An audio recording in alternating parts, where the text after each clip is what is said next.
Is this thing working? Sure hope so. And if it's not, I don't care. Just kidding, I care. Come on. All right. Day stinking 29. That means I have 29 reasons to be proud of the fact that I am chugging along with this. And I think that's where confidence comes from. I think if you have 29 times that you're like, oh yeah, I did that. I showed up and rocked it. So every time I go to put my phone in this darn thing, you clamp it down and it cancels the video bar. The show must go on. And then my little hula girl right next to my phone pushes him away, and I gotta say, Dana, name of the hula girl, Dana, get the heck out of the way. And that's a great thing. Graham is out of town. Graham is the goat. When Graham is out of town, we don't have Graham to help out, and Graham helps out more than anybody ever knows. And so we are flipping rocks over, we're moving things around, we are getting dialed over here without Graham. And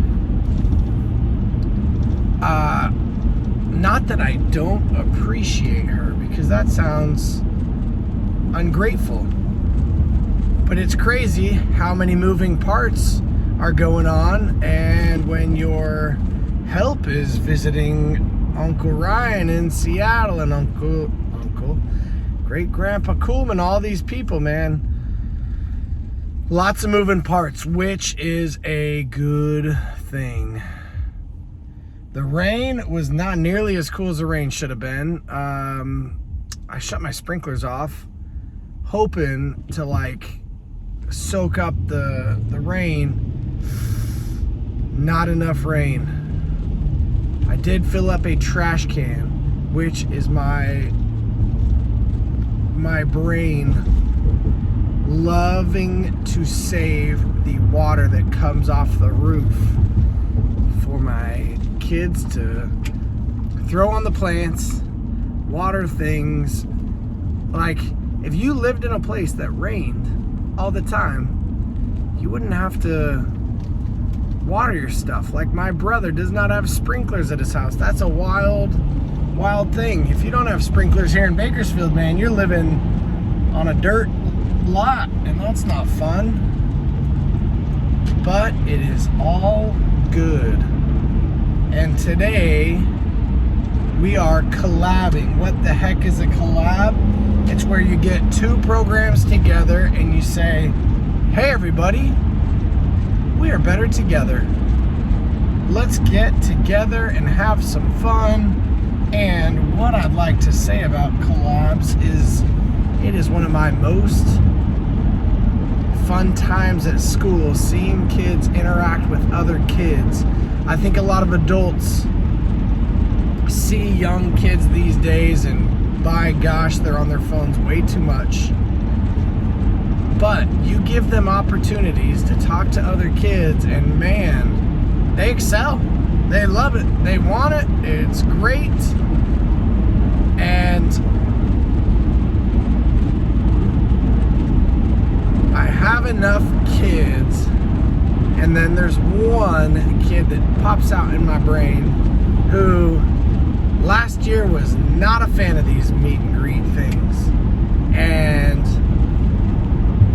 did not enjoy the forced awkward conversations and challenges and games I was having my kids play with other kids. This year, he's in a new program, and they have yet to do any of the collab stuff. And then they busted it out earlier this week, and he was like, you know what? It was awesome. I was ready and prepped from last year, and I told you every day that I hated it, and I did hate it.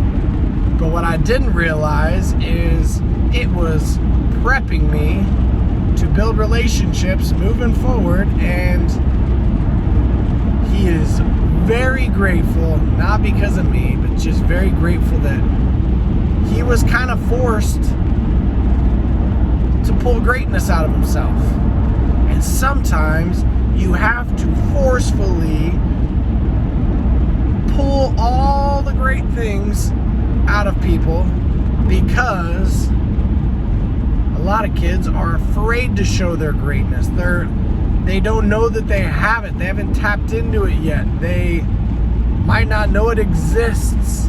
And me as a teacher, I am doing everything I can to squeeze every last drop of greatness out of these kids. And it's an honor and a pleasure. And is it always enjoyable to them? Gosh, no. Do you like being squeezed? And thank you, car, for getting out of the way. No, nobody likes it. But on the flip side, having gone through an experience where you tap into that inner strength, it is a wonderful thing moving forward.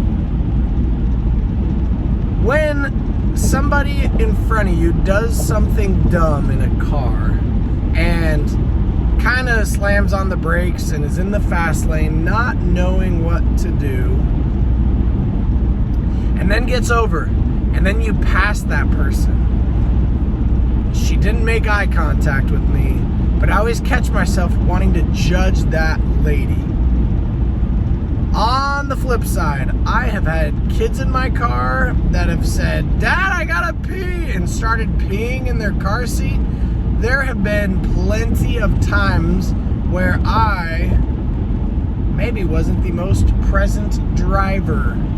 There have been times where maybe my groceries are full, and because I'm weird, I stacked the food up on top of something, and I had to drive slow enough to where it didn't fall off the side. And some people would be like, why is that guy driving like a sloth, like that lady was? But I have found that there have been many a times where I've been that guy. Oh, I love it. Construction worker on the side telling people to blow their horns. My kind of guy. I think it's going to be a good day. I believe it. Not a good day for this guy. He just got pulled over. Shouldn't have driven a Toyota. Just kidding. That's what this bad boy is. Toyota Sequoia, baby. And I love this beast. But anyway, when you're out there driving, realize that life happens, man. People get broken up with and then have to drive. People are driving to and from funerals. People have lives. And rather than, like, again, if somebody does something dumb, I like to look over and just acknowledge that I saw them do something dumb, which again is probably not the coolest thing of me. But I smile, you know, I'm like, hey, it's all good. I like to communicate when I drive. If I pull in front of somebody, I'm like, hey, sorry, man, thank you, or thanks for letting me in, or whatever, you know. Some drivers that, like, squeeze in front of you, and you're like, okay, I see you, man. And then they don't acknowledge, like, the, hey, bro, that was awesome, thank you. Ooh, man. I grew up playing Nintendo 64, and one of my long-time dreams has been to hit one of those question boxes from Mario Kart and then get the 3 red shells circling my car, and all I gotta do is press the little trigger on the control and then boom, you know what I mean? Or get the the star that gets you the power and the speed. You know what I mean? And then you just blast through everybody, or you could laser the lightning thing, and you shrink them all and just run them all over. But I guess it would kind of suck if somebody from behind me had the blue shell and it just smashed me on my way to work. Again, in this game, people just pop right back up, and it's not like that serious of a game. But that's okay. Well, it's Friday. Graham's gonna have a great weekend. We are too. A couple of concerts happen at the Kern County Fairgrounds. Yeehaw! But it's gonna be a good weekend. And if you don't have anything fun going on, go to the fair.